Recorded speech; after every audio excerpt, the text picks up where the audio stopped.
मैं रामपाल आज आप सभी लोगों के साथ स्वास्थ्य एवं रोग नामक चैप्टर पर चर्चा करेंगे।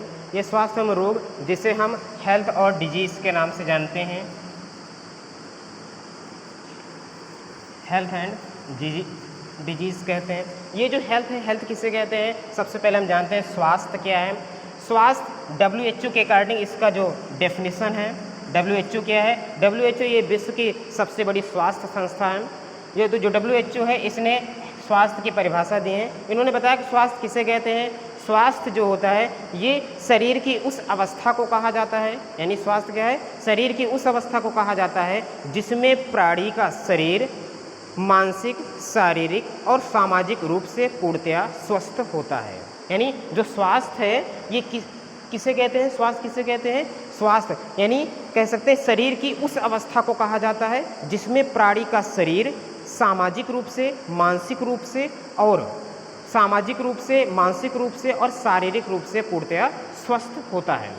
यदि मैं बात करूं अच्छे स्वास्थ्य के लिए हमें किसकी आवश्यकता होती है, यानी अच्छे स्वास्थ्य के कौन कौन से कारक हो सकते हैं। पहला होता है यदि हमें स्वास्थ्य को अच्छा रखना है तो उसके लिए हमें अच्छे पोषण की आवश्यकता होगी।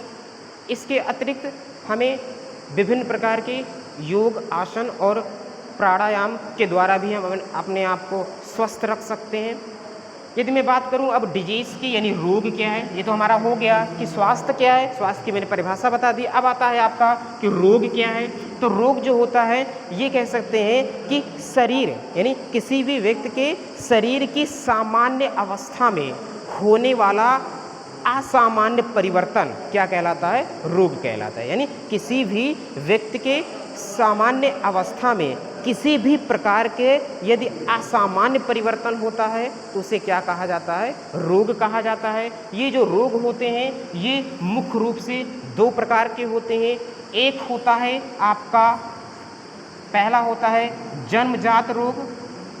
पहला होता है जन्मजात रोग जिसे हम कोनजेनिटल डिजीज़ के नाम से जानते हैं। और दूसरा होता है आपका, पहला क्या हो जाएगा आपका? जन्मजात रोग होता है, और जो दूसरा होता है वो होता है आपका एक्वायर्ड डिजीज़। क्या होता है आपका? एक्वायर्ड डिजीज़ होता है। अब आते हैं पहला कि जन्मजात रोग क्या होते हैं। ऐसे रोग जो क्या होते हैं? जन्म से ही होते हैं। ऐसे रोग जो क्या होते हैं? जन्म से ही होते हैं। अब ये जो जन्म से होते हैं यानी जन्मजात रोग, ये इसके लिए कौन कौन से फैक्टर्स रिस्पॉन्सिबल होते हैं? तो इसके लिए जो जिम्मेदार कारक होते हैं वो आपका हो सकता है म्यूटेशंस इन जीन। पहला फैक्टर ये हो सकता है। सेकेंड फैक्टर जो होता है वो आपका होता है क्रोमोसोमल डिसऑर्डर होता है। क्रोमोसोमल डिसऑर्डर होता है। इसके अलावा जो तीसरा फैक्टर्स होता है वो आपका हो सकता है इन्वायरमेंटल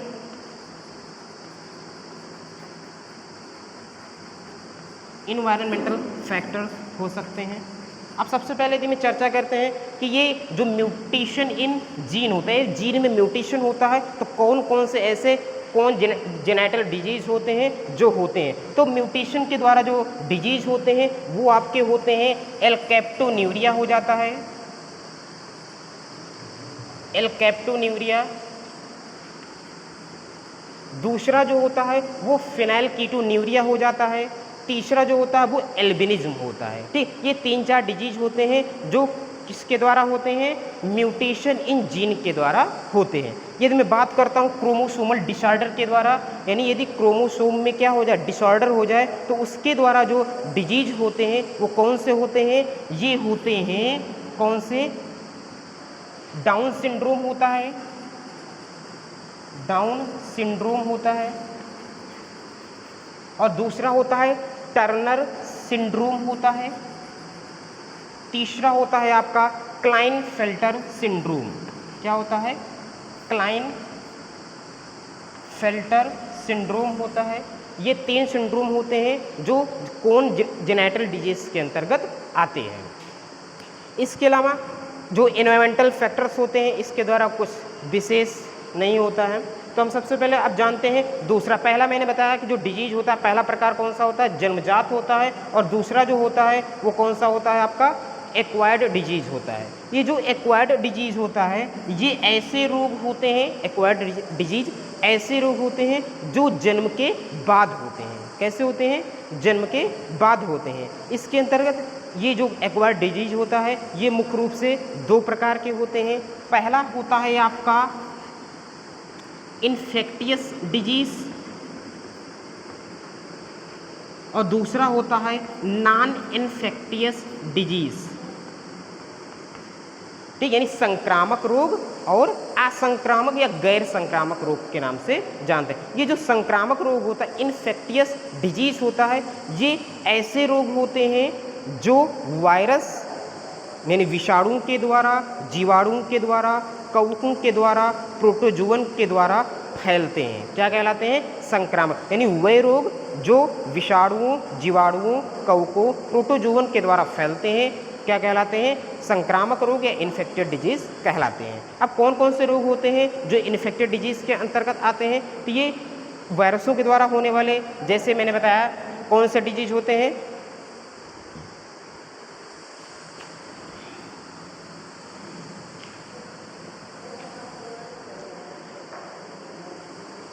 यानी जो वायरस के द्वारा होने वाले डिजीज होते हैं, जैसे आपका इन्फ्लुएंजा हो जाता है,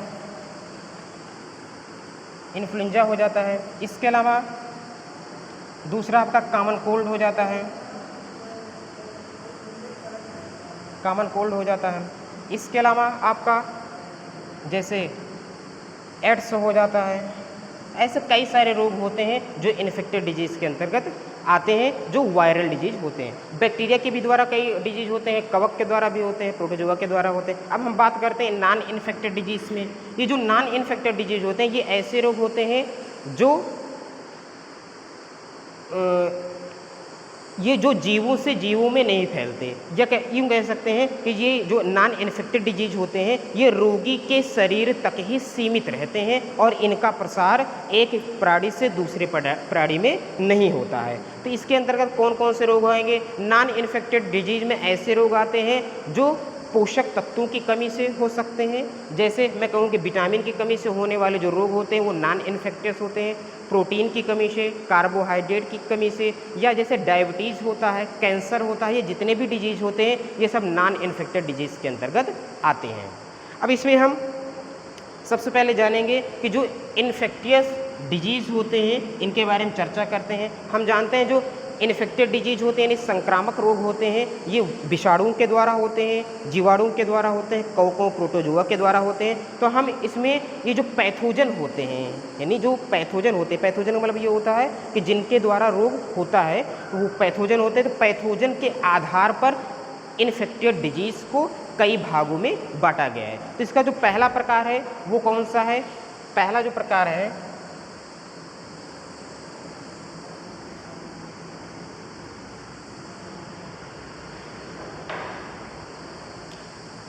ह्यूमन डिजीज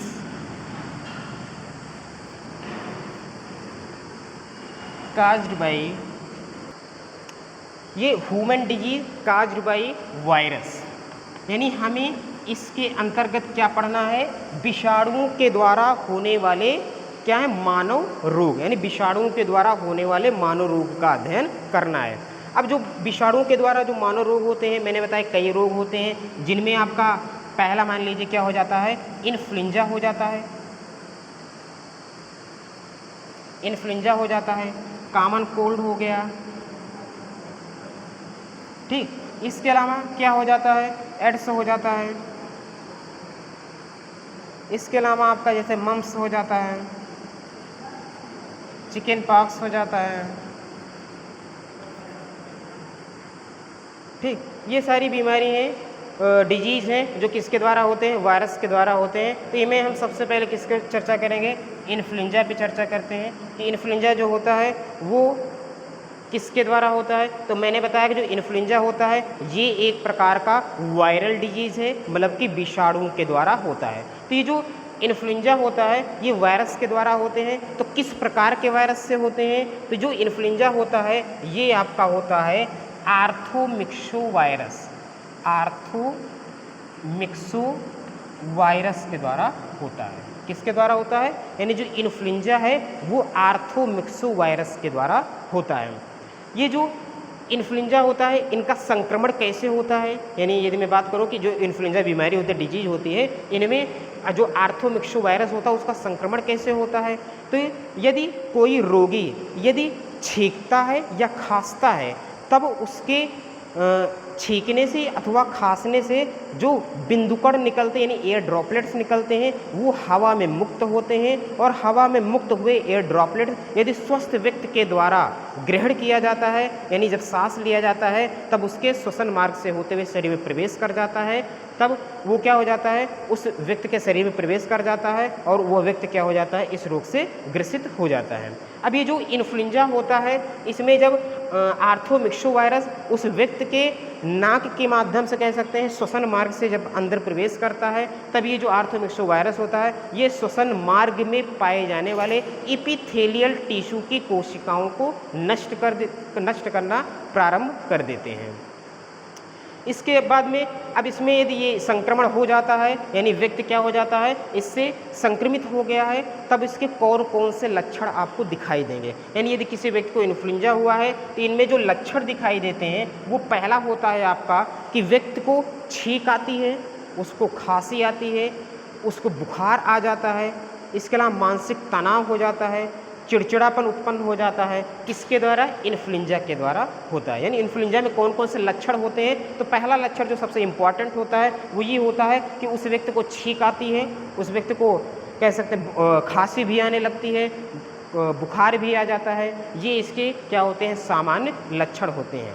यदि मैं बात करूँ कि इन्फ्लुएंजा का प्रोफाइलैक्सिस क्या है, यदि इसके में प्रोफाइलैक्सिस की बात करता हूँ यानी बचाव की बात करता हूँ कि ये रोग ना होने पाए उसके लिए हमें क्या करना चाहिए? तो पहली बात तो ये है कि हमें संक्रमित व्यक्ति से दूर रहना चाहिए।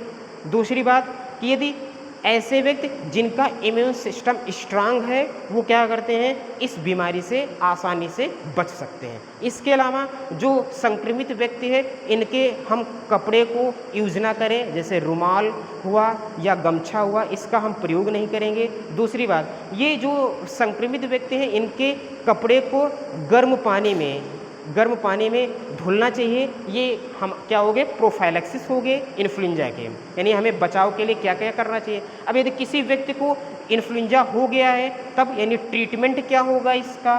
तो ट्रीटमेंट में हम कह सकते हैं कि इसके अंतर्गत व्यक्ति को बुखार भी आ जाता है, कभी कभी बहुत ज़्यादा बुखार आ जाता है, तो उसके लिए हम कुछ मेडिसिन का प्रयोग कर सकते हैं। जैसे है यदि हम बुखार आ जाता है तो इसके लिए हम पैरासीटामॉल का यूज़ कर सकते हैं। इसके अतिरिक्त बुखार को उतारने के लिए बहुत सारे लोग गीली कपड़े की पट्टी जो है वो माथे पर रखते हैं जिससे कि बुखार उतर जाए।